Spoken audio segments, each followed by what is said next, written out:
Hi, my name is Amantha Imber, and this is Uncommon. If you speak to most people, there's a sort of resentment of purely going back into the office. I don't know, I feel like there's a before and after state of COVID where people understand now that they don't always have to be there, particularly for knowledge-based workers. And then there's a general, I don't know what the supply demand issue is right now. I don't know if it's because we've boomeranged back to life as it was immediately before COVID, and therefore demand has shot up exponentially because people are trying to do things that they couldn't do for 2 years, and therefore the demand is abnormal. Not just that we can't get staff, but there is clearly a staffing issue in a lot of different industries, particularly like consumer-facing industries. What are the big things that you're observing at the moment that's like crystal clear in your head?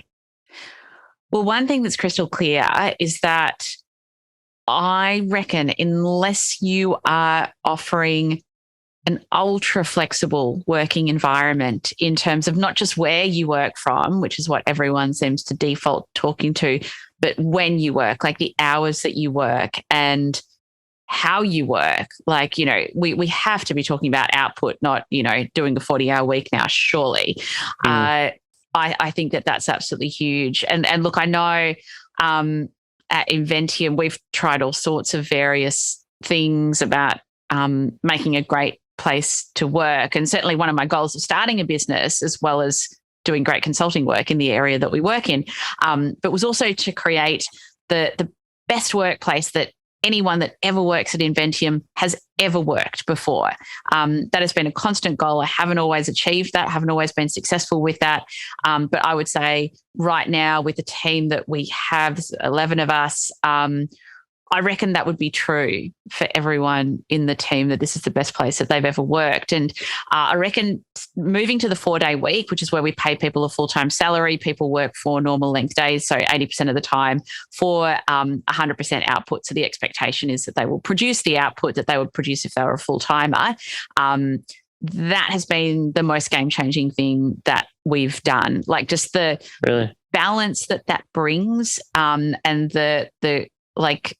the impact that has on people's mental health and physical health as well, I would say has been better than anything else that we've done. And we've done some we've done some crazy stuff. Like we had unlimited paid leave for 3.5 years, for example. But that was nothing compared to the impact of the 4-day week, I would say. Interesting. And what else are the other components that you think have made the most sense? Like I agree with the 4-day work week thing is very interesting and a lot of people talk about it at the moment. But is there something else that's become crystal clear in the last few years? Autonomy has got to be up there. We, for 5 or 6 years, we've run a holocracy, which is basically where you get rid of managers. So people manage themselves essentially. So people will check in with our CEO on a quarterly basis, but people set their own goals. They know the company goals. They set their own goals so that everyone's ladders up to the company goals. People do a quarterly reflection where they'll be asked certain questions to reflect on the past quarter and the future quarter. They don't have a manager that they report to. They might have a leader that acts as a coach, but they're not a manager that reviews them. Everyone gives each other feedback. It's very much a peer feedback kind of environment for improvement. And so people have a lot of autonomy. And autonomy is a basic driver of motivation at work and in life. But I think some people, I feel like there's a lot of people that are just not suited to working at Inventium because it's almost like they've I feel like some organizations kind of bash the confidence out of you because they micromanage you, and then you come to Inventium and it's like, hang on, I've got all this freedom. No, I need more direction. They need the cookie cutter approach. Yeah, I had a very good friend of mine who worked at this company, Ibis World, which is sort of a what do you call it? Like a data analytics company, but they're specific around industry. And so he'd come from one of the big telecom providers. Like I think it was not MPN, it was IONET. And he was so used to like SOPs and all that sort of stuff that like he would struggle in situations where basically there would be a manager who was sort of like a leader in that regard. They'd coach you, but you were sort of just on your own and you were measured on how you were performing or your output. It wasn't the perfect situation for that because it was still, there was some old things in the way that they operated, but it was definitely one of the most likely places where I felt you had just complete freedom, like no questions asked about what you're doing if you've got the numbers, if that makes sense. So if you're doing the things right, the output components make sense and line up, then no one would really bother you, which I found fascinating. But yeah, he really struggled with that. Yeah. What percentage of the workforce do you think is like that?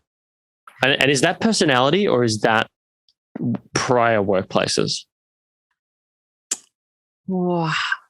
I would think that it's prior workplaces because if we look at, say, self-determination theory, which is one of the more popular theories of human motivation, it says that autonomy is one of three key drivers of human motivation. The other two are mastery and connection, human connection. So, yeah, I think it's experiences with other workplaces. Like I feel like at Inventium, people either thrive, they love the working environment with so much flexibility and autonomy, or it makes them feel really, really uncomfortable. I do think that there's a lot of particularly big corporates that are kind of ruining people for places like Inventium. Yeah, it's so weird. I just always assumed it was some element of personality as well. What do you think then are like the common traps that business owners, leaders are falling into when it comes to the way that they operate in the workplace? Yeah, it's an interesting question. I mean, certainly micromanagement, terrible.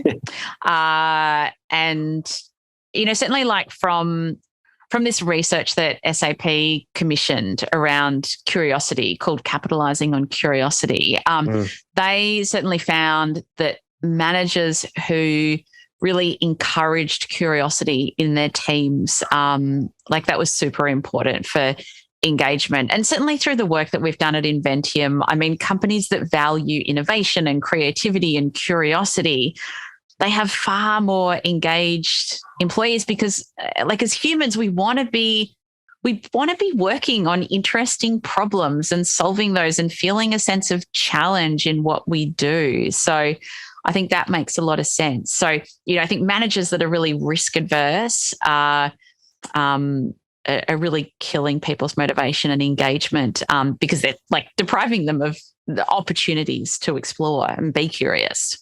Yeah. So explain this study to me, because that was how we got introduced, right? Is part of this study. And like one of the lines there was around the survey of these business leaders that SAP commissioned this piece by YouGov.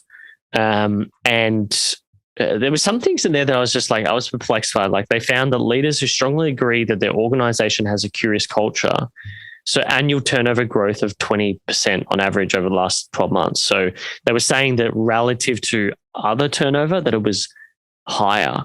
Like how did that come into this study and what were they trying to explain with that? Yeah, look, I think it's something that we see in a lot of research where companies that do actively promote innovation and focus on innovation, particularly when times are tough, they will see those financial rewards at the other end. And certainly, like I know that there's some research that looked at organizations during recessions and they looked at companies that that kind of doubled down on innovation versus other companies that just kind of got a bit scared and just focused on survival. Certainly the ones that double down on innovation typically come out on top financially, but also, you can imagine like from an employee morale point of view as well. So yeah, I think, when you focus on curiosity and innovation and creativity and everything kind of within that realm, that is a very good and important thing for business.